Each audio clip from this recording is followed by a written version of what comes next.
It's time to get you ready for Saturday's big game between the Cats and the Grizz. It's the Brawl Cast, sponsored by Ricky's Furniture.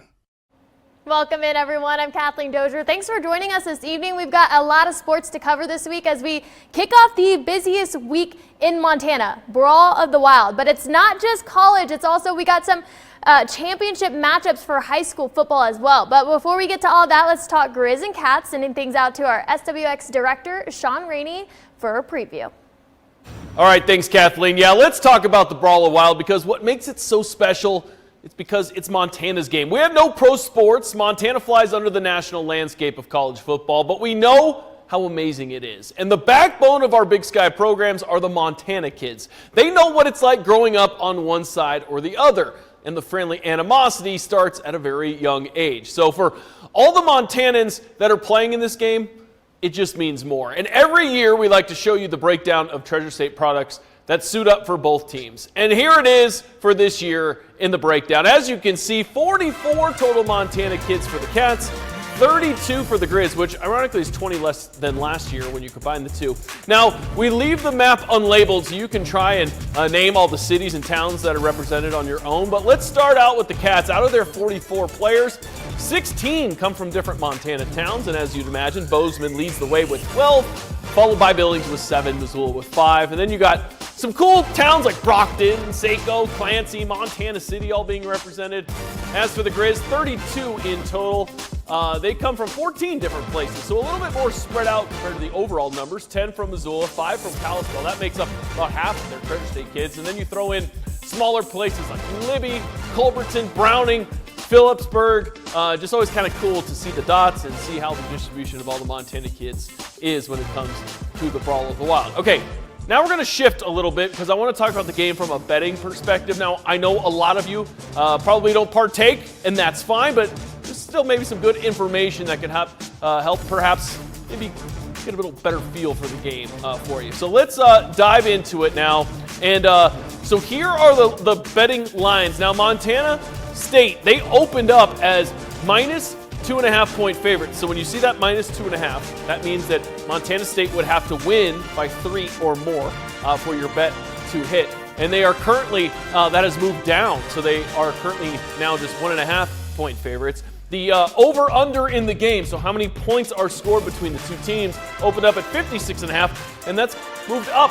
People think it's going to be a little bit more higher scoring. Now it's at 59.5. As far as the history of the season so far, the Cats, they're 8-3 against the spread. So that means that when their game opened up, let's say 12.5 last week against UC Davis, they win by more than that, so they cover. That counts as going 1-0 against the spread. So they started out 1-3 on the year. They've won 8 straight. They've covered 8 straight games, and they're 7.5 points per game cover margin. So they're doing this by more than a touchdown. And out of their 11 games, 6 of the 11 have gone to the over, but just barely, less than 1 point per game difference. As far as the Grizz, they are 5-6 against the spread. So under 500 against the spread, only covering 5 of their 11 games, but it has been a pretty close margin that they have. They're just negative 1.5 points on those cover, but they are 6-5 to the over, almost 6 points per game over. So you both teams looking like 6-5 to the over for both. So perhaps that's where you want to go. Who knows? But there is your updated betting lines on Sportsbet Montana. And of course, a lot of it moves throughout the week. And then there's going to be player props, all that kind of fun stuff that we can talk about as the week goes on. But that's going to be it for me. I'm going to send it back over to Kathleen for the rest of the sports. Thanks, Sean. Now let's keep talking Brawl. There are going to be some guys on both sides getting their first taste of this rivalry. And one of those players is Bobcats quarterback Justin Lamson, who transferred in from Stanford and won the starting job ahead of the season. Our SWX Dominic Delfidio is in Bozeman with a breakdown of Lamson's first season leading the Bobcat offense. 55-66-38. Those are the scoring totals for Montana State over the last 3 weeks. They're outscoring their opponents 159-38 during that span. While there are some defensive touchdowns mixed in, this Bobcat offense has been scorching hot since the calendar flipped to November, scoring 19 touchdowns this month. And when you look at the team from a season's perspective, they average almost 40 points per game to go along with 443 yards per game. And the guy leading this offense, while having started some games in the past, really getting his first go at being a full-time starting quarterback in Justin Lamson, who I would say is having an efficient season. Efficient is the word I'm going to go with. When you take a look at his numbers, you'll see why. Lamson leads the Big Sky in completion percentage at 71%, and he's sixth in yards with almost 2,200 yards through the air. And then this is a big one here, touchdown to interception ratio. Lamson has 19 touchdowns with just 2 interceptions, which leads the Big Sky. Always a good thing when you have a quarterback that takes care of the football. And then you have to look at his running ability. This is a guy that has the most rushing touchdowns in a single season by a quarterback in Stanford history, and he's showing why this season. So far on the year, Lamson has run for 509 yards, which is 14th in the Big Sky, and he's also found the end zone on the ground 10 times this season. This is a guy that is not afraid to lower his shoulder and take on contact. He's a true competitor, always getting up from tackles with some words to say to the defender that made the play. Lamson has 1 rushing touchdown and 1 passing touchdown in 6 straight games, which is the longest streak by a Big Sky player in 30 years. Lamson also has 3 total touchdowns in 3 straight weeks. Coming in, has some big shoes to fill. I think he's certainly done a good job at that, along with first-year offensive coordinator Pete Sturbick. Both of those guys will definitely have their hands full on Saturday, going against a stout Montana defense in what will be a very loud Washington Grizzlies stadium. Lamson will lead the Bobcats against the Grizzlies Saturday at noon in the 124th playing of the Brawl of the Wild. Reporting from Bozeman, Dominic Delfidio, SWX. Thanks, Dom. Now we'll continue to cover the Brawl of the Wild as we enter this week, so be sure to make us your one stop for all things football. Now after the break, we're going to go ahead and bring in our SWX Johnny Day talking high school football as the Class A championships are only a few days away. Time for Brawl of the Wild fan photos, sponsored by Bridger Animal Nutrition.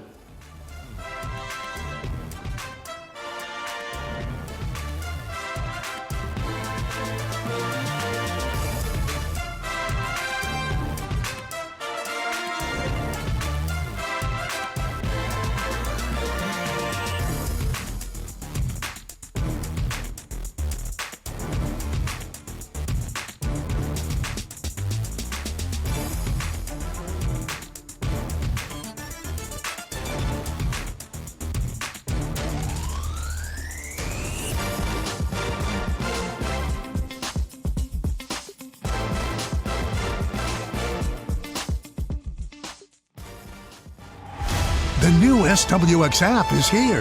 Download at Google Play or the Apple Store. Welcome back in, everyone. Thanks for sticking with us. As we know, it is the final week of high school football season as many teams from around the state will be crowned champions this upcoming weekend. Down in Billings, the Billings Central Rams have a chance to make history this Friday in the Class A state title game. Now it's time to bring in our Johnny Day, who joins us to tell us more on the Rams and how they are preparing for their upcoming game against Frenchtown. Johnny, take it away. Hey, thank you, Kat. And speaking of the Rams, they have not lost a football game in over 2 years. And with a win this Friday in Frenchtown, it would be the program's first time ever winning back-to-back state titles.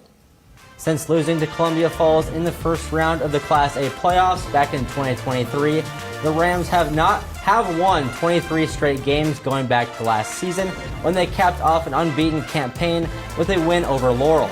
Now, the Rams enter this Friday's state title game against Frenchtown with an 11-0 record and a chance to repeat as undefeated champs.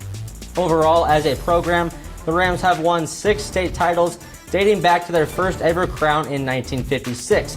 None of those 6 state titles, however, came in back-to-back seasons. This Central team, though, is in prime position to change that fact, as the team has been simply dominant all season long. The Rams enter the state title game this Friday, having had the top-ranked offense and defense in Class A up to this point. On offense, the Rams had averaged 47 points per game, while defensively only allowing 10 points per game to opposing teams. In fact, they defeated both Hamilton and East Helena in the first 2 rounds of these playoffs by a combined score of 69-14. defensive guy. But I think like when we create turnovers or punts and then we get the ball in the right hands, I mean, this just allows our team to be electric, like you said. This has never been done in Central. I mean, the chance to go back to back. So the whole theme of the week is just going to get on the gas pedal from the start, just get ahead and stay ahead. I mean, we've just been all excited. Coaches have been excited. This is probably the most entertaining our coaches have ever been. Well, that's going to do it for us here at NonStop Local. Have a great evening, everyone. See you later tonight.